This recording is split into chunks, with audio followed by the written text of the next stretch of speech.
임대차라는 파트가 있는데 임대차는 민법상 임대차, 주택임대차, 상가임대차 세 파트로가 있는데 최소한 5문제에서 6문제 나온다. 그래서 출제가 굉장히 높은 파트. 이 다음에 우리가 민법 총칙 배워보면 의사표시다, 대리다 이런 파트 굉장히 어려워요. 그 어렵고 양이 많은 파트에서 다 합쳐봤자 4문제, 5문제예요. 이거 어렵지 않아요. 여기서도 5, 6문제. 그래서 중요한 민법 시험은 늘 말씀드린 중개 실무에 필요한 파트를 집중 출제하기 때문에 출제 높은 편이다. 근데 우리가 대차라는 거, 대차. 뭘 빌리는 걸 대차한다 그래서 빌리는 거예요. 거기는 임대차라는 것이 있고, 물론 시험법에 임대차가 있고, 거기는 사용대차. 이게 빌리는 거예요, 사용대차. 또 하나는 소비대차. 다 빌리는 거예요. 남의 거 빌려 쓰는 건데, 차이점이 뭐냐? 임대차랑 사용대차는 그 빌려준 기간이 끝났을 때, 그 계약이 끝났을 때 빌려준 원물이라고 원물. 그 원물을 상환하는 거예요. 빌려준 그 물건을 돌려준다는 뜻이에요. 빌려준 그 물건. 뭐 기계를 빌려주면 그 기계를 돌려주는 거고, 그 부동산 빌려주면 그 부동산 돌려받는 거고, 원물 상환이에요. 원물 상환인데 임대차는 반드시 유상이야. 대가를 받는 거예요. 뭔가 차임을 받아요. 근데 사용대차는 뭔가 원물 상환이지만 이것은 빌려주되 무상이에요. 무상. 남에게 물건을 공짜로 빌려주면 사용대차. 돈 받고 빌려주면 임대차라는 거예요. 자, 근데 대상은 물건인데, 그 물건이라면 임대 대상은, 사용대 대상은요, 부동산만 빌려주는 게 아니라 동산도 임대하고 부동산 임대하는 거예요. 기계도 빌려주고 다달이 100만씩 받으면 기계 임대 준 거고. 그러니까 임대 대상은 동산, 부동산 가리지 않아요. 물건이라면 다 대상이 되는 거예요, 둘 다. 근데 무상이라면 사용대차, 유상이라면 임대차. 소비대차는 뭐냐? 빌려주는 건데 그 빌려준 기간이 끝나면 내가 빌려준 원물, 원래 물건, 이 원물을 나에게 상환하는 것이 아니라, 가치 상환이에요, 가치. 같은 가치만 상환하면 되는 거예요. 빌려준 원래 물건을 돌려받는 게 아니에요. 자, 내가 시골인데, 쌀이 떨어졌네, 쌀이. 그 옆집 가서, 야, 쌀 한 가만 빌려줘. 내가 가을에 갚을게. 그러면 가을에 빌려준 그 쌀을 갚는 것이 아니라 내가 먹어버리고 같은 가치가 있는 쌀만 돌려면 되는 거잖아. 너 100만 원만 빌려줘. 그럼 내가 써버리고 100만 원을 내가 빌려받을 때는 만 원짜리로 100장을 받았는데 이 다음에 만 원짜리 5만 원짜리로 20장 돌려도 되고 가치만 반환하면 되는 거야. 그래서 내가 써버리고 같은 가치를 반환하면 되는 건 소비대차는 거. 돈을 빌리는 거, 쌀을 빌리는 거. 내가 써버리고 가치 반환하죠. 그래서 이거는 돈 빌려주고 쌀 빌려주는 것은 소비대차라 부르는 거고, 이렇게 원래 물건 상환하는 것은 임대 사용대차라 부르는 거예요. 이렇게요. 그런데 우리 이 중에서 시험 범위가 요거만 시험 범위죠. 당연히 시험범위인데, 우리 민법상 임대차 이 규정이 법조문이 한 40개 정도 되는 것 같아요. 42개 정도 되는 것 같아요. 내가 쉬어보진 않았어요. 이 법조문, 민법 조문이 한 40, 임대차라는 법조문이 한 42개쯤 되는데, 우리가 지금 배우는 임대차 이 법조문 배울 거예요. 언제 만든 거냐? 1958년 2월 22일 날 제정돼서, 우리가 배우는 임대차가 하는 법조문은 1960년 1월 1일부터 시행하는 법조문이에요. 이거 60년 전, 이거 배우는 거예요. 근데 민법을 제정하던 58년, 60년에는 주택임대차보호법이니 상가보호법이니 농지법 이런 법이 없었어요. 그렇기 때문에 모든 임대차는 다 이거를 다 그냥 적용했던 거예요. 근데 이제 세월이 흐르면서 이제 특별법 제정되면서 임대차 중에서 그 임대하는 목적 중에서 주택임대차는 이제 특별법이 제정되고 얼리 빠져나간 거예요. 주택임대차는 민법상 임대 대상이 아니야, 이제는요.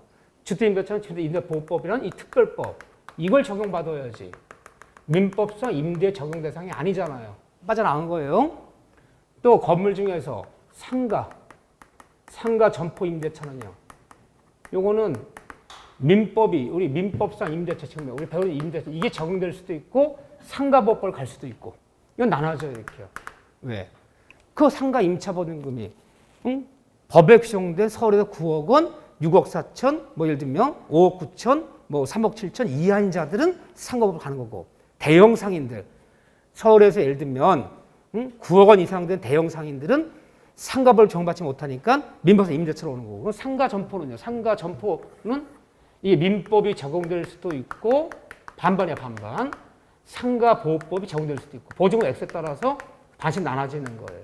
그렇죠? 이렇게요. 토지도 임대 대상이 돼. 건물만 임대하는 거 아니잖아요. 토지 임대차 중에서 토지 중에서 농지 임대차는 민법상 임대 대상이 못 돼 있잖아요. 처음에는 이런 법이 없으니까 다 그냥 여기 다 적용받았던 거야. 이 42개 법정을. 근데 특별 제정되면서 토지 농지 임대차는 농지법. 이 농지법에다 임대해야지 민법 임대 대상이 아니잖아요. 그러면 우리 민법 임대다 그러면요. 민법상 임대차 그러면 뭐는 제외하고 주택 빠져나갔어요.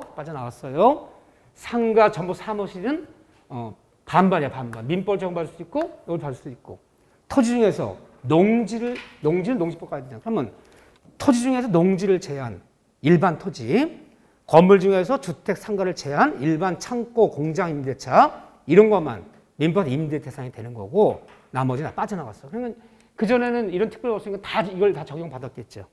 그렇죠? 지금 이거 다 빠져나간 거예요. 이거 다 빠져나간 나머지 임대차만 민법상 임대 대상이 되는 건데 그래도 민법상 임대 대상이 법적으로 중요해요. 왜 중요하냐면 주택임대보호법이다, 상가보호법이다 이런 특별법에서 자세한 규정이 없어요. 자세한 규정이. 예를 들면 주택임대보호법 법조문은 9개밖에 안 돼요. 1조 이 법의 목적, 2조 이 법의 적용 범위, 3조 우선 변제권, 대항력, 우선 변제, 최우선 변제, 법정 갱신제도, 갱신청권제도, 사실혼관계 보호. 몇 조만 안 돼. 근데 이게 왜 이게 중요한 거냐면 다 빠져나갔지만 이런데 규정이 없는 것은 법의 규정이 없는 것은 모두 민법상 임대차를 모두 적용받는 거예요.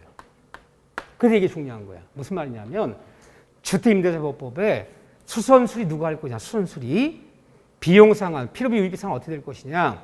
부서 매수 어떻게 될 것이냐? 무단양도 무단전되면 어떻게 될 것이냐? 규정 없어요. 규정 없는 것은 뭘 따라가라? 민법상 임대차를 적용받는 거야. 즉 특별법에 규정이 없는 건 다 어디를 따라가라?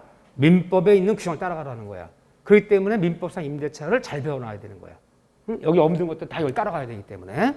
그렇다. 그래서 그 범위는 정확히 알아야 돼. 그냥 민법 임대차라면 농지 제외하고 주택 제외하고 상가 전권 제외할 수도 있고 들어올 수도 있고,를 제외한 나머지 임대차만 민법상 임대 대상이다. 그렇게 부르면 되는 거예요. 자, 임대차 의 볼까요? 자, 법 좀 봐보세요. 184페이지에 618조 임대차 의 184쪽이에요. 임대차는 당사자 일방이, 우리 이 일방이라는 사람을 뭐라 부른다? 임대인이. 법률 상대방이, 상대 뭐라 불러? 임차인에게. 임대인이 임차인에게 목적물을 사용, 수익할 것을 약정하고, 약정하고, 상대방은 임차인은 이에 대해서 차임을 지급할 것을 약정함으로, 약정하고 약정함으로 그 효력이 생깁니다. 무슨 계약? 약정만 이루어지면 계약이 성립한대요. 낙성계약이다. 실제로 월세를 지급하고 실제로 임차 목적물을 넘겨줘야지만 성립하는 계약이 아니에요. 합의가 되면 성립하는 거야. 낙성계약을 얘기하는 거죠. 자, 그런 다음에 오른쪽 페이지 봐보세요. 그런데 부동산 얘기할게요. 우리 동산 기계 임대하는 거 이런 거 안 나올 테니까 부동산 임대차만 생각하시는데, 자, 첫째, 이 임대차 계약은, 임대차는 채권이에요, 채권. 채권 계약이다. 물건이 아니다. 따라서 토지건 건물이건 주택이건 상가건 공장이건 창고 건물 임대계약 맺으면 임대계약은 채권이기 때문에, 채권은 뭐가 채권이라 부르는 거예요? 둘끼리만 취하는 권리야. 임대인과 임차인. 둘끼리만 취하는 권리지. 임대차 계약은 제3자들한테 취하는 물건이 아니야. 전세권이다, 지상권이다 하는 물건은 일단 물건 성립하면 이 세상 모든 사람한테 내 권리를 주장할 수 있지만 임대차는 채권에 불과하기 때문에 임대계약을 맺은 니네 둘끼리만 주장해야지. 내가 임대계약을 맺었는데 토지를 임대했어요. 5년 계약 맺고 1년에 얼마씩 주기로 하고 계약은 5년 맺었어요. 창고 임대계약을 맺었어요. 공장 임대계약을 맺었어요. 계약이 5년 맺었는데 한 1년쯤 지나서 아직 남은 계약이 4년 남았는데 창고가 그 공장이 팔렸대요. 토지가 매매됐대요. 새로운 매수인이 나타나더니 나보고 나가라는 거야. 아니 나 전 소유자랑 저기 아직 그 계약기간 4년 남았는데 그러면 새로운 신소유자가 매수인이 뭐라 그래요? 곁에 가서 얘기해. 네 둘끼리 주하는 거야. 너 왜 계약기간 못 지켜줬어? 곁에 가서 얘기해야지. 나가라면 나가야 돼, 안 나가야 돼요? 나가야 되는 거야.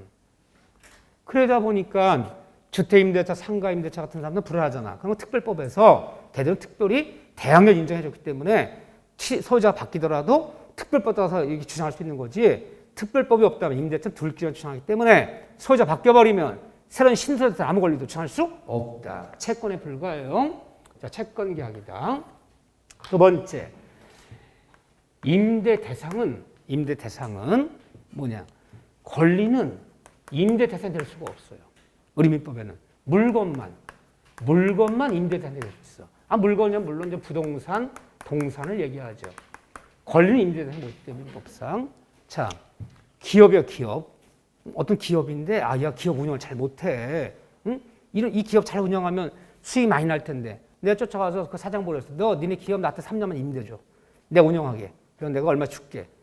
임대할 수 없어요. 너 저작권, 발명권, 특허권 이 권리잖아. 너 발명 특허권 3년만 나한테 임대 줘. 내가 3년만 내가 발명을 쓰고 내가 한 달 얼마 줄게. 권리잖아. 권리 임대 대상이 될 수 없어. 민법은 물건만 임대 대상이 되는 권리는 임대 대상이 될 수가 없다. 또 임대차 목적물은 내 것이 아닌 타인의 것. 타인의 것을 임대차 계약 맺은 것도 유효다, 무효다? 유효하다. 무효가 아니에요.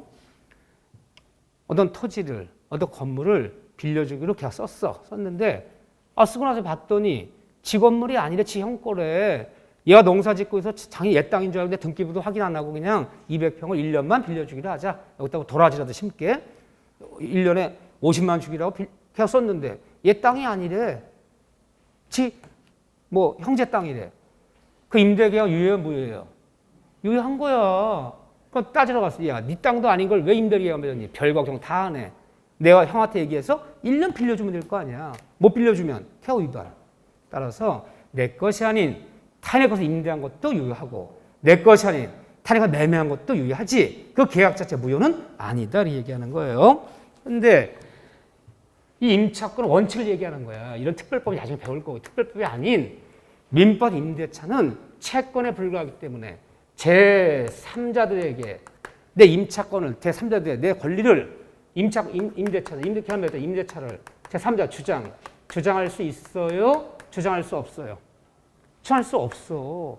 이 둘끼리만 주장해, 둘끼리만. 채권 둘끼리만 주장하는 건 둘끼리 상대권. 이걸 뭐라 부르냐? 임대차는 빌려 쓰지만 채권에 불과하기 때문에 대항력이 없다라고 표현한 거야. 대항력. 대항력이 없다. 자, 대항력 용어가 뭐냐면요. 제3자들의 너와 나, 당사자. 우리 계약 맺은 사람 둘이야. 당사자뿐 아니라 제3자한테 다 주장할 수 있으면 대항력이 있다. 우리 둘끼리만 주장해야지. 제3자한테 주장할 수 없다 그러면 대항력이 없다고 부르는 거야. 물건은요. 제3자들한테도 대항력이 있어. 주장할 수 있지만 채권, 임대차 채권에 불과한 것은 대항력이 없다 그래요. 이렇게요. 원칙은 그래요. 그런데 대항력 없는 임차권이 예외적으로 이 대항력을 갖는 경우가 두 가지 경우가 있어요. 여러분들 그냥 임대차 그러면 마음속에서 주택 지으셔. 상가 지으셔. 그럼 만약에 이걸 물으려면요. 이걸 묻는 건지, 주택임대 보호법을 묻는 건지, 상가보호법 묻는 건지, 걱정하지 마셔. 처음에 낼 때 딱 그 특정해요. 응? 주거용 건물을, 주택을 임대하면 그럼 주택임대보호법. 응? 상가 점포를 임대하는데 보증금액을 밝혀요. 보증금액이 얼마에 월세 얼마 그러면 딱 계산해봤더니 그 범위 내에 들어오면 상가보호법. 범위를 초과하면 민법상 임대차. 그러니까 헷갈릴까 봐 창고를 공장을 임대하기로 했는데 그럼 창고 공장이라면 이거잖아. 이렇게. 그러니까 시험 문제 특정을 해줘. 이렇게 이게 주택임대법을 적용받을 것인지 상업을 적용받을 것인지는 문제 특정해 주지. 그냥 건물 임대차에서 이렇게 안 나와요. 그러니까 걱정할 필요는 없어. 그냥 일반적으로 얘기하면 임대차인데 다음과 두 가지 경우는 대항력이 있다는 거야. 대항력이 있다는 얘기냐.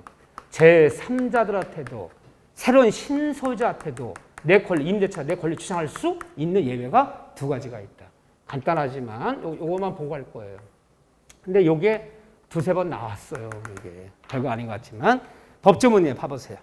원래 임대차는 채권에 불과하기 때문에 임대, 임차인이 둘끼만 추정해야지 제3자한테는 대항력이 없어 추정할 수가 없는데 자 621조 보세요. 임대차 등기. 건물 임대차도 창고 공장 임대차도 토지 임대차도 자 1항에 보면 부동산 임차인은 당사자 간에 반대 약정이 없다면 임대인에게 쫓아가서 임차권을 내달라라고 임대차 등기 절차에 협력할 것을 청구할 수 있다. 임대인 씨 공장 창고는 특별법도 없기 때문에 이대로 경매당해버리거나 이 공장 주인 바뀌어버리면 나는 아무 권리가 없기 때문에 그 임차권 등기 내주세요. 라고 임차권 등기를 협력할 것을 임차권 내달라고 청구할 수 있다 없다? 있다. 있는데 이때 임대인은 토지 소유자는 창고 소유자, 공장 소유자 임대인은 임차권 등기에 협력하여야 한다. 등기 협력하여야 한다. 가 나오면 맞는 거예요? 틀리는 거예요? 우리 법주문에 임대계약 맺으면서 임차권 등기 안 내줍니다라고 말하지 않았다면 임대인에게 임차권 등기에 임차권 등기 내달라고 협력할 청구할 수 있다. 이때 임대인은 협력하여야 한다. 맞을까요? 틀릴까요? 틀렸어. 그럼 임차권 등기 다 나지. 임차권 등기 안 낸 사람 누가 있어? 근데 현실적으로 창고를 얻었던 공장을 얻었던 토지 얻었던 뭘 얻었던 임차권 등기 낸 사람 없잖아 지금요. 이것은 협력할 의미가 없어요. 이것은 임의 규정에 불과해.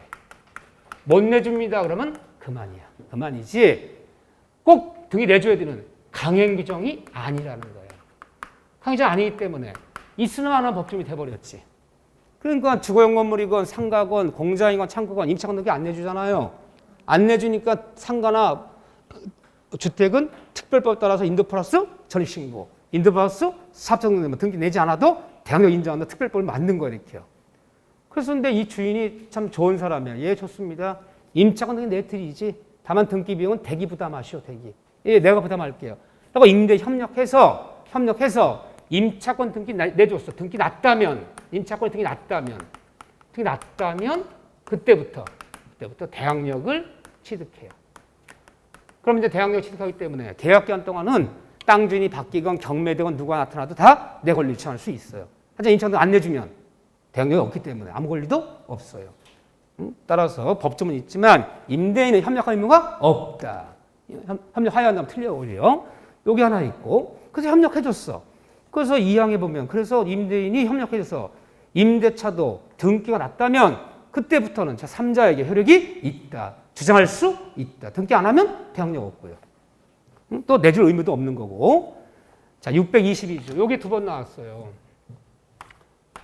622조. 요거는 좀 독특해요. 요거 622조 봐보세요. 법조문. 622조. 건물 등기 있는 차지권에 대항력.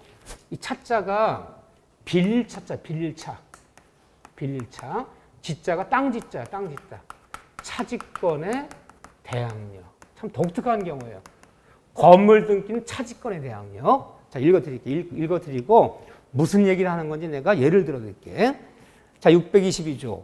건물 등기 있는 차지권에 대항력. 땅을 빌렸다는 뜻이야. 차자가. 땅을 빌리는 대항력. 자, 1항에 건물 소유를 목적으로 한 토지임대차는 이를 등기하지 아니한 경우에도 남의 땅 토지를 임대받았어.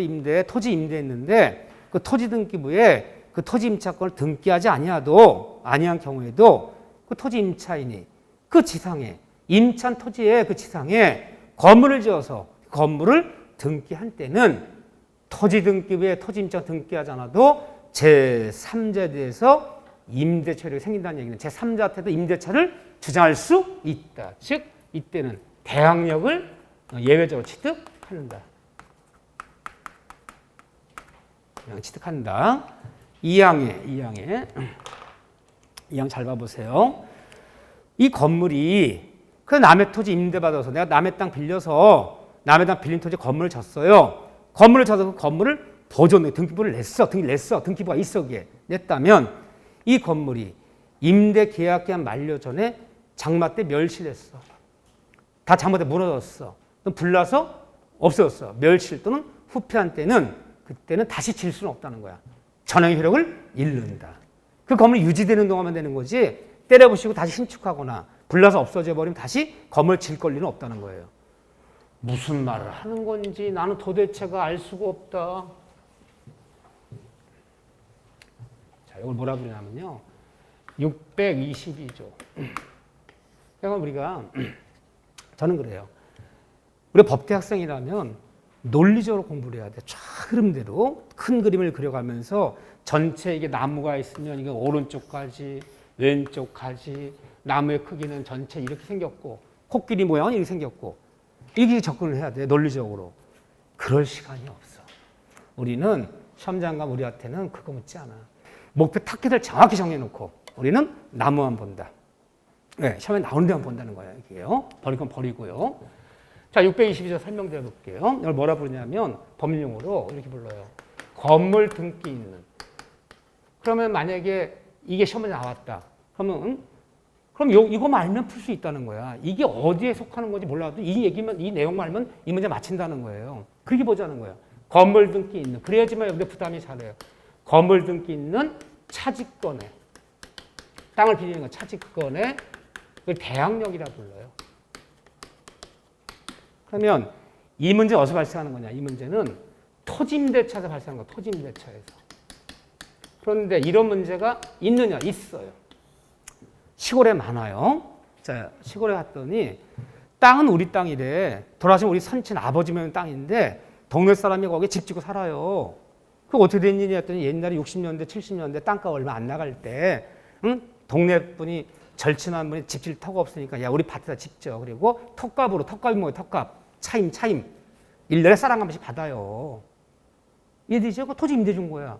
그런데 토지 등기를 떼어보면 그분이 우리 토지 등기부 어디에도 임차권 등기 안 내놨어요. 임차권 등기는 없어요. 근데 우리 땅 빌려서 그 건물, 그 집 져서 그 집이 건물 등기부를 두고 있어. 건물 등기 났어요, 그게.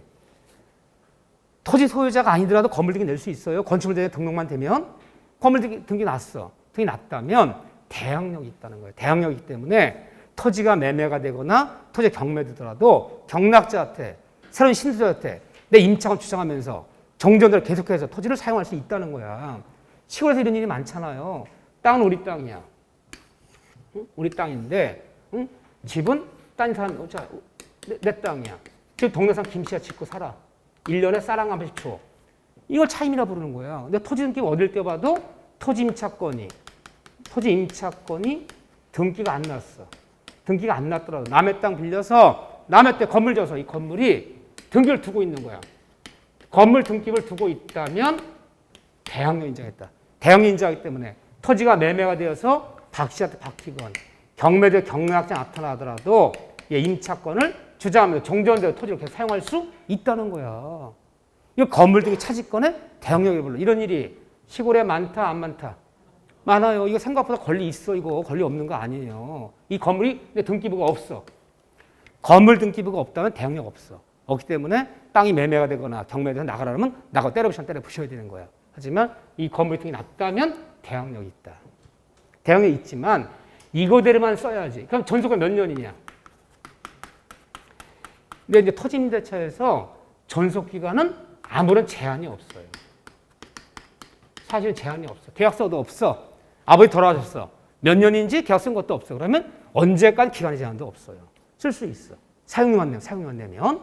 하지만 이대로만 써야지. 이거를 때려부시고 새로 신축한다든가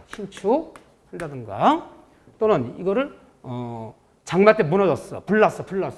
불나면 다시 질 수 없어요. 후패되면 그대로 끝나는 거예요. 대항력 끝나는 거예요. 다시 질 수는 없어요. 이렇게. 신축하거나 후패되면 다시 뭐 개축하거나 이런 건 안 돼요. 그럼 얘가 이 건물을 팔았어. 땅은 우리 땅인데 우리 땅에 건물 짓고 살고 있다가 이분이 이 건물을 팔았어. 딴 사람한테. 최 씨한테 팔아서 옮겼어. 그럼 얘는 대항력이 있어 없어요? 없어요. 왜 없냐면 네 건물은 네가 매매할 수 있지만 토지 임차권은 토지 임대인 동의 없이는 남의 양도가 안 되는 거거든. 동의 안 받았거든. 그러니까 얘는 대항력 없기 때문에 나가야 되는 거예요. 너만 쓸 수 있는 거야. 이런 일이 많단 말이에요. 해보세요.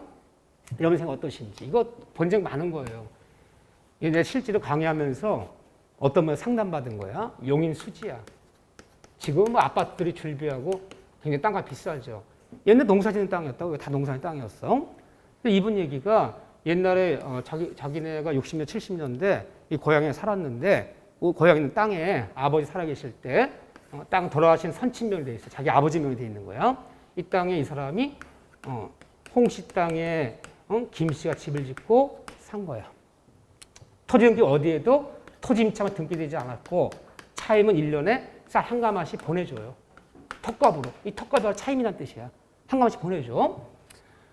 그런데 이제 이 건물 등기 떼봤더니 건물은 건축물 대장에 이 건축물 남의 땅 빌려서 건축물에 등록이 돼 있고 이 건물 등기가 등기 나 있는 거야. 그러니까 이 사람 뭐 있어요? 대항력 있어. 언제가 기간을 정하지 않다면 기간의 제한도 없어요.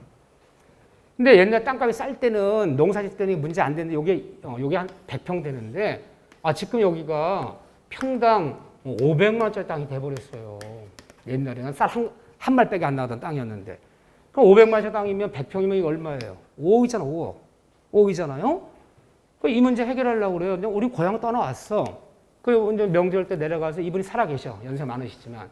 저기, 아저씨, 어르신, 아시다시피 이 땅 우리 땅 아니냐. 근데 아저씨가 수십 년째 집을 짓고 살지 있지 않느냐. 서로 불편한 이 문제 정리하자. 저기, 이 땅값의 지금 시세가 아마 중에서 한 명이 물어보면 500만 원쯤 나가는데, 한 5억쯤 되잖아. 그러니까, 저기, 싸게 드릴 테니까 사줘라. 명의를 이전해가라 아주. 그게 좋지 않느냐. 평당 500인데 그냥 절반, 250만 원만 받을게. 그러면 2억 5천에 사셔요. 사서 등기 내시라 아주. 그럼 당신도 재산 가는 거 좋잖아요. 라고 제안했어. 홍 씨가. 김 씨 아저씨가 뭐래요? 참 뜻은 고맙대. 고마운데 자식들이랑 상의해보고 나서 연락드리겠대. 연락 왔어요. 뭐래요? 싸게 사고 싶어도 돈이 없어서 2억 5천이 없대. 그냥 살겠대. 그냥 살겠대. 안 됐어. 다시 쫓아갔어요.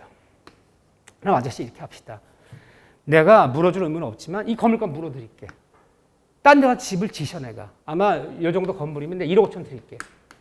1억 5천 드릴 테니까 딴 데 가서 건물 지시라. 다 쓰러져는 집이야 이거. 응? 1억 5천을 드릴 테니까 딴 데 가서 집을 지시고요. 내 때려부시고 땅 좀 팔아먹으려고 그런다 내가. 응?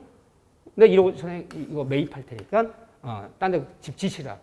참 뜻은 고맙대요. 뭐래요? 자식들이랑 상의해보고 연락 주겠대요. 연락 왔어요. 뭐래요? 땅이 없어서. 건물 질 땅이 없대. 땅이 없어서 그냥 살겠대. 해결 안 돼. 세 번째 찾아왔어. 그럼 이렇게 합시다. 건물 등기 때 대항력이 있어요. 전속기한도 정함이 없어. 언제까지나. 기간 제한이 없어요.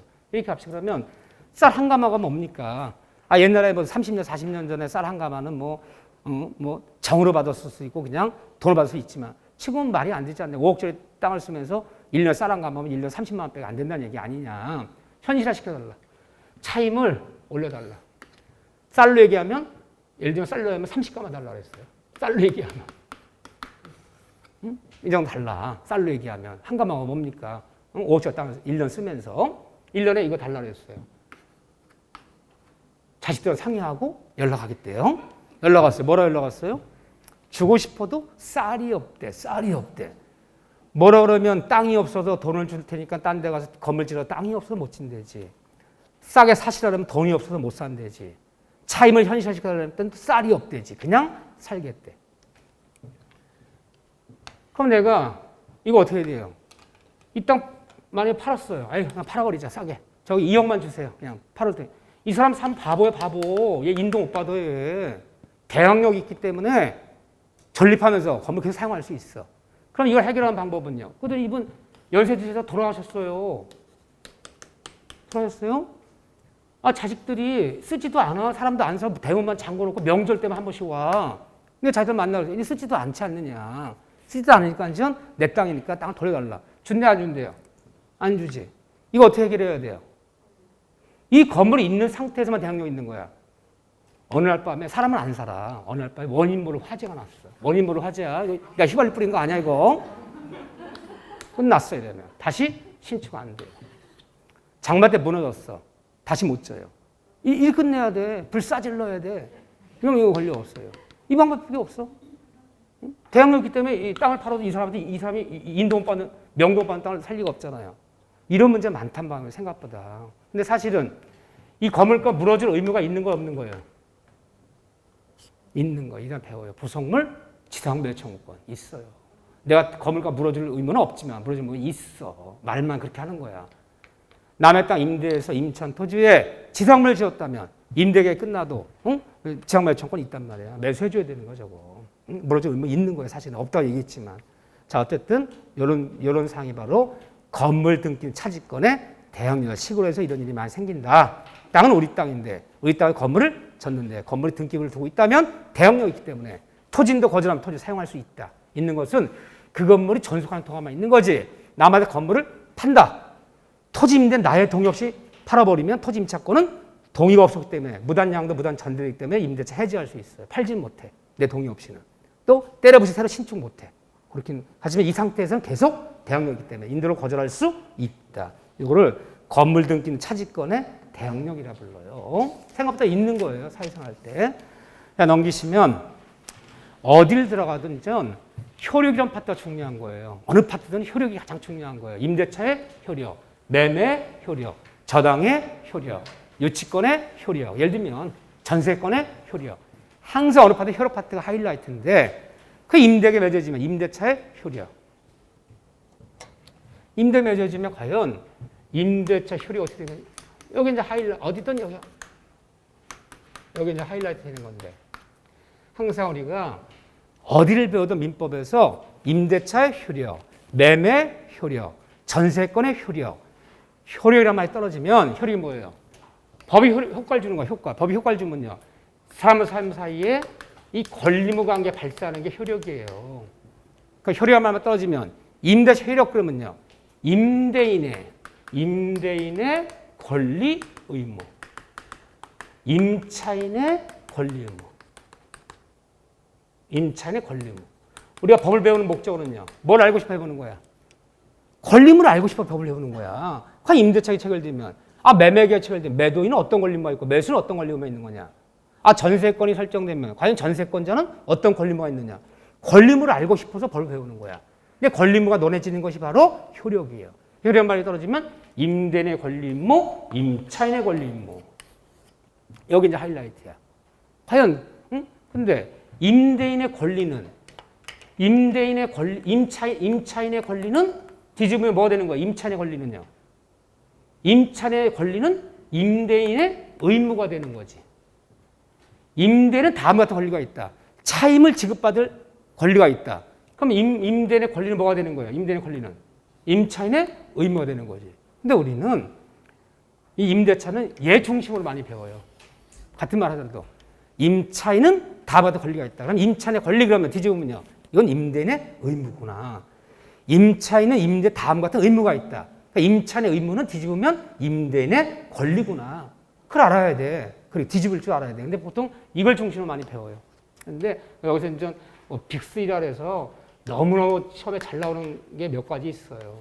우리는 이론 배워져 있는 게 아니야. 현실 배워져 있는 거야. 이제 보면 비용 상한 청구, 여기 아직 안 해요. 비용 상한 청구권, 토지임대차 지상물 매수 청구권, 건물임대차의 부속 매수 청구. 너무너무 잘 나와서 이렇게 불러. 시험에 너무너무 잘 나와서 여기에 요즘 하나 더 추가돼. 빅4야 요즘은. 빅4. 무단양도, 무단전대, 동의받은 양도, 전대. 전대차. 이 네 군데가 우리 시험 문제 하이라이트야. 별일이 없다면 두 문제 나오든 세 문제 나오든 여기를 빠져나가지 않아요. 거의 다 여기서 나와요. 여기가 뭐냐. 판례가 막 쏟아지는 부분이야. 막 쏟아져 막. 판례가 막 읽어야 될 것이 막 쏟아지는 부분이야. 대원 판례가 쏟아진다는 것은 분쟁이 엄청나게 많다는 거야. 사회생활 때. 여기가 이러면 다른 다 생략하고 여기 중심으로 쭉 보면서 판례들을 기억하고 몇 번이고 반복하는 거예요. 이렇게. 자, 근데 여기 들어가기 전에 이건 본격적인 수업 들어가서 할 것이고 하나만 보고 들어갈 거예요. 어떻게 공부를 가르칠 것이라고 해서 수선 수리 유지 의무 하나 볼 거예요. 자, 보세요. 우리 교재 186쪽에 보면 그 1번에 임대인의 의무. 임대인의 의무는 뒤집으면 뭐라고요? 가로 열고 임차인의 권리. 그러니까 임대인은 어떤 의무가 있냐? 임대인은 임차 목적을 유지해주고 수선 수리해주는 의무가 있어. 자, 보세요. 이 얘기 보려고 그래요. 우리가 이 사람 배워보면요. 민법상 임대차에서 어디가 현법이냐는 물론 판례가 쏟아지는 곳인데 모든 임대차에 공통적으로 적용되는 거야. 이게 주택이건 상가 임대차건 뭐건 모든 임대차에 똑같이 적용되는 것들. 거기가 시험 문제예요. 응? 뭐 주택이건 상가 임대차에도 규정이 없는 건 민법 따라가라 했잖아요. 모든 임대차에 똑같이 적용되는 게 있어요. 주택, 상가 논할 필요 없이. 그 중에 하나가 예를 들면요. 수선, 수리의무야. 임차권 수선, 수리의무. 주택 임대했는데 이건 상가 임대했는데 공장 임대했는데 창고 임대했는데 비가 줄줄 새요. 누가 수선수리할 것이냐. 수선수리의무는 임대인이 진다. 잘 봐보세요. 어떤 임대차에서 이거는 공통점 주택 임대차건 이것이 상가 임대차건 뭐 일반 건물 임대차건 논할 거 없어. 모든 임대차 똑같이 가는 거야. 그러면 시험 문제 낼 때 다음 임대차 수선 수리에 관해서 옳은 걸 고르시오, 틀린 걸 고르시오. 이게 났어. 그러면 수선 수리는 주택이건 상가건 일반 건물이건 다 똑같이 적용된다잖아요. 그때 수선 수리 문제 물을 때는 주택인지 상가인지 일반 건물인지를 안 밝히지. 똑같이 가는 거니까 공통점이니까 모든 임대차에서 수선 수리는 임대인이 칩니다. 임대인이 치는데 그렇지만 이 규정은 그렇지만 임의 규정이야. 이 강규정이 아니야. 특별법인 주택임대차건 상가임대차까지도 이건 다 임의 규정이야. 따라서 원칙 임대인이 치지만 특약이 있다면 특약으로 수선수리를 임차인에게 전가시키는 특약은 유효하다. 주택 임대 주면서 장판비, 도배비는 세입자가 부담하기로 한다면 세입자 부담해야 돼. 아무런 말이 없다면 다 임대인이 부담해야 되지만 모든 임대차, 주택이건 상가 논할 거 없어. 특별법이건 논할 거 다 임의정이기 때문에 아무런 말 없으면 임대인이 지는 거지만 특약이 있다면 임차인에게 수선수리를 전가시키는 특약은 유효하다. 강의정이 아니야 이게. 다만 전가시키더라도 판례에 따르면 다 판례들이에요. 소수선만 전가시켜야지 특약이 있더라도 대수선까지는 전가시키는 특약은 있을 수 없다. 판례가. 아니 강의정 아니야 이게요. 자, 상가 점포 임대 주면서 공장 임대 주면서 주택 임대 주면서 특약상 수선수리 유지 관리는 모두 다 임차인이 또는 세입자가 부담하기를 한다. 특약 넣어버렸어. 아 이번 장마 때 태풍 불어하고 지붕이 날라가는데 지붕 수리하는데 5천만 원 든대 지금 4천만 원 든대요. 담장이 나무라졌대 장마 때. 이런 대수선은 누가 하는 거야? 아무 특약이 있더라도 대수선은 임대인이 해야 되는 거지. 대수선까지 전가시킬 수는 없다. 하지만 그런 것이 아니라면 특약이 있다면 임차인한테 전가하는 특약이 가능해요. 모든 임대차에서. 두 번째, 그럼 아무런 말이 없을 때만 임대인이 부담하는 거야. 근데 임차인들의 이 주택이건 상가 논할 거 없어. 임차인들의 임대인이 안전배려, 도난방지, 이 도난방지 의무까지 임대인은 지는 거다, 지지 않는다. 자 보세요. 내 새를 얻었는데 옥탑방이야 옥탑방. 이렇게 3층 이렇게 계단을 올라가야 돼. 근데 다 좋은데 옥탑방인데 이 계단 옆에 난간이 없어요. 난간 없으면 위험하잖아. 밤에 이렇게 떨어질 수도 있고 막 이렇게 노약자들이 집주인이 마침 살아요 3층에 집주인 씨 난간이 없어서 밤에 바로 헛디디면 큰일 납니다. 위험한 난간 대주세요. 대줘야지. 근데 돈이 없어서 그냥 일단 불편하지만 조금만 참으래요. 언젠가 대줄 테니까. 굴러 떨어졌네? 굴 떨어졌어. 크게 다쳤어요. 집주인 씨 손해배상해달라. 피처비 대달라. 요구할 수 있을까 없을까요? 없어요. 그럼 어떻게 써야 돼? 네가 해, 네가. 세입자 네가 돼. 급하면 네가 해. 네가 하고 나서 야, 좀 비용산 청구하면 돼요. 임대인이 안 해줬다고 해서 이거 물을 수 없어요. 또 이 신혼부부예요. 신혼부부인데 1층짜리 집을 얻었어. 1층을. 폐물이 많잖아. 근데 맞벌이 한단 말이야. 근데 방범창이 없어. 방범창이 없어요. 집주인한테 몇 번 얘기했어. 응? 우리 맞벌이고 폐물이 많이 있는데 점도둑이 들어오면 도난의 위험이 있으니까 방범창 대달라. 방범 이거 대달라. 대드려야지. 곧 대드릴게요.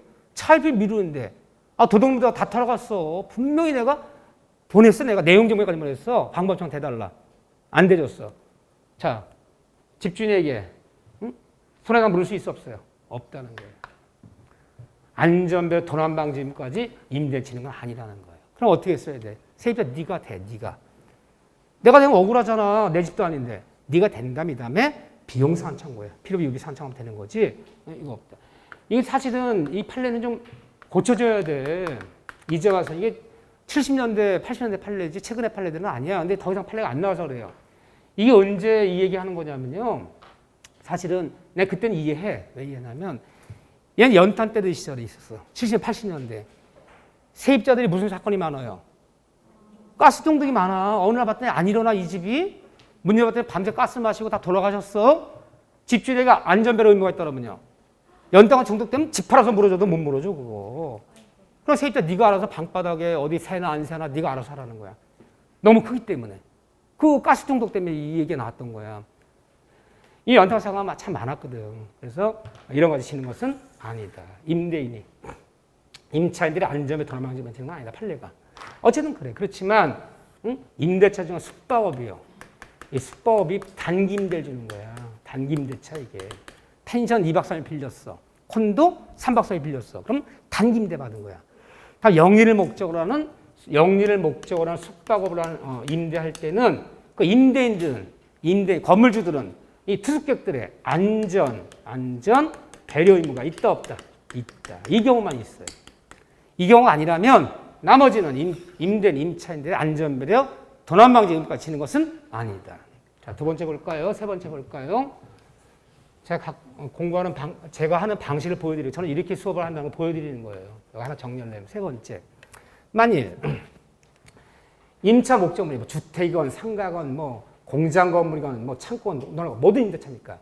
만약에 임차인의 잘못으로 임차인의 과실로 임차 목적물이 멸실되고 훼손됐다면 자, 임차인이 연락 왔어요. 내가 그래서 조그만 원룸 투룸을 임대 줬어요. 보증 얼마에 월세 얼마 받기로 하고 계약은 2년. 같은 말을 하더라도 원룸 투룸을 임대 줬어요. 원룸 투룸 그러면 좀 있어 보이지 않나요? 너 방 얻었어? 방 한 칸짜리 얻었는데 방 한 칸? 방 2개짜리 얻었는데 방 2칸? 그럼 좀 괜히 좀 없어 보여. 같은 말 투룸 원룸 그럼 뭔가 좀 있어 보여요. 같은 빌라 살아도 돼요. 어디 사니? 빌라 그러면 좀 괜히 좀 없어 보여. 캐슬, 한산 캐슬 얻어 캐슬. 이름이 캐슬이야 거기가. 영어를 쓰면 좀 있어 보이잖아요. 그래서 아파트 이름 고친다고 옛날에 뭐 삼성 이편한 뭐 이거로 내미하는 고쳐. 옛날에 삼성 아파트였거든 그냥. 삼성건설 진 건 맞아 20몇 년 전에. 그 내미안으로 고쳐달라고. 또 난리들 나고 이름이 고쳐지는 순간 4천만 원이 올라간대. 한국 사람 진짜 별난 사람들이야. 캐슬, 레미안, 이편안 이거 붙어야 돼. 임차인 지잘못으로 임차를 멸실시켰다는 거야. 그래서 원룸 투룸을 임대 준다 임대인이야. 근데 건물 주는데 연락 왔어. 임대인 씨 내일 바쁘시네요. 세입자 연락 왔어. 아니 바쁘진 않은데 왜 그러시냐 그러면 바쁘지 않으시면 현장 답사를 좀 오셔야겠대. 현장 답사. 사고 쳤대. 갔더니 문짝은 다 때려 부셔져 있지, 유리창은 다 깨져 있지, 난리가 아니야. 이게 뭡니까? 왜 이게 현관문 다 때려 부셔져 있어. 예, 저희 부부가 얌전한 부부인데 부부싸움 어쩌다 한 번 하면 격하대 조금. 도끼를 좀 휘둘렀는데 어쩌다 하면. 그래서 어제 부부싸움하다 도끼 휘둘러가 다 때려 부셨대. 응? 주방에 있는 싱크대 문짝도 부서졌어. 조속히 수선수리 해달래. 임차인 지잘못으로 임차 몫이 멸실됐는데 싱크대 문짝 고쳐주시고 현관문 달아주시고 뭐 해주시고 유리창 갈아 껴달라는 거야. 해줘야 돼요? 안 해줘야 돼요? 해줘야 안 해줘야 돼요? 해줘야 돼요. 임차 잘못으로 임대 멸실된다라도 임대인은 수선수리를 거절치 못한다. 해줘야 돼요. 해주고 나서 뭐는 물을 수 있어요? 손해배상 청구해야지. 봐라. 니들 다 때려부신 바람에 싱크대 문짝 털고 뭐하고 하는데 지금 견적이 500만 원 나왔다. 500만 원 달라. 해줘야 되고 단 손해배상 청구할 수 있어. 그런데 부부싸움은 문짝 때려부시고 도끼질 하는 애들이 물어줘 안 물어줘? 500만 원. 안 물어주겠지. 안 물어주면 어떻게 해요? 임차 보증금에서 임의로 공제해버리는 거야. 이 다음에 그 영수증 다 첨부해서 나중에 보증금 5천에 뭐 얼마였어? 500 공제해버리고 돌려주면 돼요. 그 임차 보증금이 그런 역할도 하는 거야. 임차 보증금은 월세 차익 밀렸을 때 임의로 공제할 수도 있지만 임차한 잘못으로 수선 수리비가 이렇게 나왔을 때 손해배상금을 공제할 수 있어. 안 돌려주는 게 어디 있어? 하지만 수선 거절치는 못한다. 이번에는 임대인의 지나친 수선 수령인데요. 이 임대인이 사이코야, 사이코. 그중에 결벽증 환자예요, 결벽증 환자. 생긴 거 멀쩡해요. 그래서 상가 점포가 하나 임대 나왔는데 주변 시세보다 굉장히 싸요. 굉장히 싸. 또 깨끗해요. 그 상가 좀 만나 사람도 좋아 보여, 인품도 있으시고 아주 교양이 있으셔요. 자기는 절대로 월세 같은 거 절대 올린 사람이 아니다. 10년, 20년이건 장사 여기서 잘하셔서 이다음에 부자들 나가시래. 절대 월세 보증금 올린 사람이 아니래.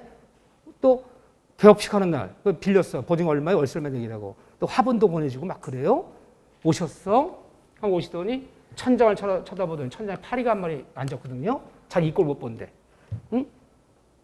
704. 파리 앉았대. 704. 또 2박 3일 걸렸어요. 또 며칠 있다 오더니 바닥을 쳐다보는데 껌자국이 하나 있어. 이 꼴 못 본대. 바닥공사. 이 결벽증 환자야. 또 벽을 쳐다봤는데 뭐가 하나 자국이 나니까 벽공사. 끝나면 다시 천장, 다시 벽. 이거 한 달에 보름은 맨날 공사야. 요번에 사다리 들고 또 나타났어. 그래 맨날 장사를 못해. 지금 임대한 지 3개월이 됐는데 3개월 전에 한 달 보름은 좀 공사야, 공사. 응? 요번에 또 공사한다고 사다리 들고 나타났어. 임대인의 지나친 선수행위를 임차인은 거절한다, 거절할 수 없다. 거절치 못한다. 모든 임대차에서 주택은 상관없는 거 없어. 모든 임대차 임차인들은 수인 의무가 있어. 수인 의무. 참아야 돼요. 참아야 돼요. 짝이 서로 맞아요? 안 맞아요? 맞잖아. 참고. 다만 지나친 수선수리 때문에 도저히 장사를 할 수가 없어. 건물 쓸 수가 없어.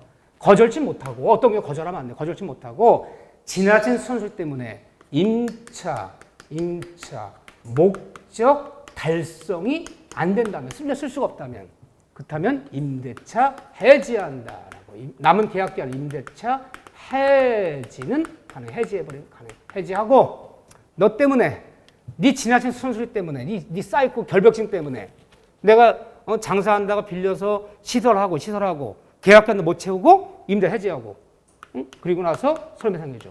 이것은 청구할 수 있을지언정. 여기도 마찬가지죠. 거절한다, 거절치 못한다. 거절치 못한다. 서로 짝이 맞아요? 안 맞아요? 짝이 맞잖아. 지나친 선수리도 거절을 못하고 지나친 선수 때문에 사용할래 사용할 수가 없다. 남은 계약기간 뭐 한다? 해지하고. 그리고 너 때문에 계약기간도 못 채우고 내 해지했다. 손해배상해줘. 이건 물을지언정 거절치 못한다. 짝이 이렇게 맞아야 되는 거예요. 이렇게 판례가 5번째. 이렇게 한 번만 정리해 놓으면 되는 거예요. 그러면 나서 이 다음에 한 번 넘으면 또 반복하는 거야. 5번째는 만약에 아무런 특약이 없다면 모든 수선수리는 누가 한다? 모든 임대차에서 임대인이 진다. 근데 임대인이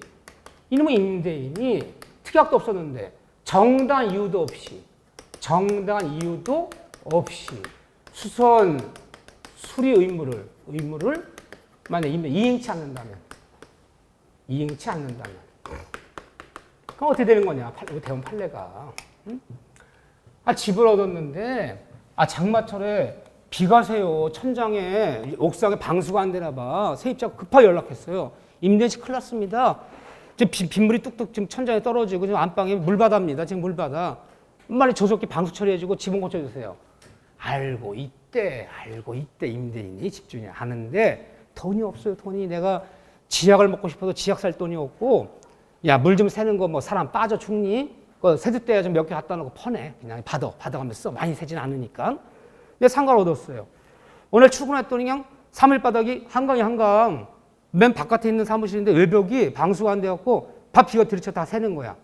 거무지 연락했더니 알았대. 그러면서 뭐는 양동이 2개는 보내줬어. 일단 퍼내면서 쓰래. 퍼내면서. 이 다음에 돈 생기면 해주겠대. 안 해주는 거야, 이렇게. 이행치 않는다면. 그럼 임차인은 어떤 권리가 있느냐? 이런 게 중요한 거지. 교과서에 없어. 이런 기본세대가 없어요. 제가 여기저기 퍼져 있는 정리. 요즘은 이런 것들을 물어. 이렇게 가만히 보면, 생각해보면 알 수 있을 만한 것들. 교과서에 정리된 거 없어요? 예를 들면, 그러니까 임차는 어떤 권리가 있느냐? 어떤 권리가 있을까요? 임대인이 정당 이유 없이 수선수리 안 해주는 거야. 돈이 없다고 비가 줄줄 새는데 응? 수선수리 안 해줘. 그러면 임차는 첫째, 차임 지급을 거절할 수 있어. 뭘 거절하는 거냐? 이게 동시항명권이야. 같이 이행하자. 자, 임대차 계약은 쌍무 계약이야. 쌍무는 같이 이행하는 거야. 나는 차임을 지급하고 임대인은 임차 목적물에 유지 관리해 줄 의무가 있잖아. 네가 수선수리 해주는 거야. 내가 차임 지급하는 거 지금부터 같이 하자. 쌍무는 뭐 주장할 수 있어요? 통시항명권. 너 수선수리 해줄 때까지는 나 차임 지급을 거절한다. 내가 차임을 지급하는 거야. 네가 수선수리 하는 거는 같이 하자. 동시항명 주장하면서 수선수리 해줄 때까지 차임 지급을 거절할 수 있다. 이게 동시항명권이잖아. 자, 창고를 임대했어. 500평짜리인데 이 중에 비만 오면 이 중에서 한 500평짜리 창고를 월세 500 내기로 하고 빌려 쓰는데 비가 줄 새였고요. 이 100평은 쓸 수가 없어. 물건 싸놓을 수가 없어요. 물건 상할까 봐. 몇 번 얘기했어. 이 지붕 수리 비용이 몇천 나온다. 내 건물이 크거든. 안 해주는 거야. 그런데 나는 끝까지 안 해줘. 그렇지만 응? 여긴 쓰고 싶어. 해지가 나고 싶은 생각 없어. 그러면 해당되는 만큼 차임 감액을 청구할 수 있어요. 저기 그러면 순서를 안 해주면 500평 중 100평을 내가 쓸 수가 없지 않느냐. 그러니까 500만 원 중에서 100만 원을 감액해달라. 기간은 3년 기간 맺었거든. 해줘요, 안 해줘요? 안 해주지. 안 해주면 소송 넣는 거야. 판에 남은 다 이거 도면 그리고 사진 찍어갖고 이러한 상황에서 창고 임대한 거 100만 원 쓸 수가 없습니다. 손이 안 해주니까 해당된 만큼 100만 원씩 감액하라고 좀 해주세요. 감액하라. 판결 나오면요. 그 판결 가지고 400만 원씩 내고 3년 쓰는 거예요. 차임 감액.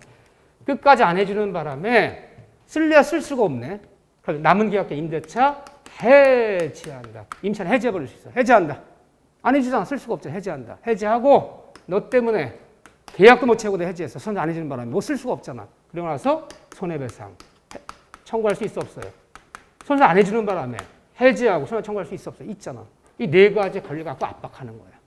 안 해주는 게 어디 있어? 그래서 임대인이 정당하게 손들이 거절할 때 동시함정하며 차임직을 거절할 수 있고 해당되는 만큼 사용하지 못하는 비율만큼 차임 감액을 청구할 수도 있고 안 쓰고 싶으면요 해지한다. 남은 게 해지할 수도 있고 해지하고 플러스 머무를 수 있다. 소면 청구.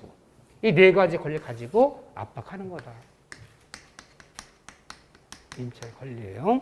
이렇게 하면 5개가 정리가 된 거예요. 저는 항상 이렇게 정리를 해요. 이야기해가면서 천천히. 왜? 급하지 않잖아. 그 다음에 7월 8월 넘어서 급해. 그때 이야기도 다 들었잖아요.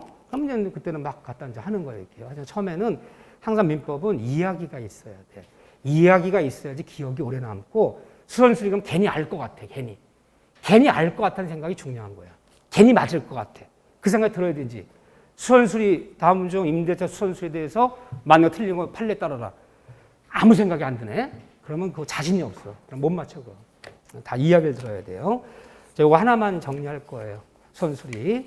자, 넘기시면 민사특별법, 주택임대차보호법, 상가보호법 10분 쉰 다음에 여기 볼 거예요. 용어들 몇 가지 볼 거예요. 대항요건, 대항력, 우선변제, 최우선변제, 법정명시. 용어들 볼 거예요. 자, 10분 쉬었다 다시 할게요.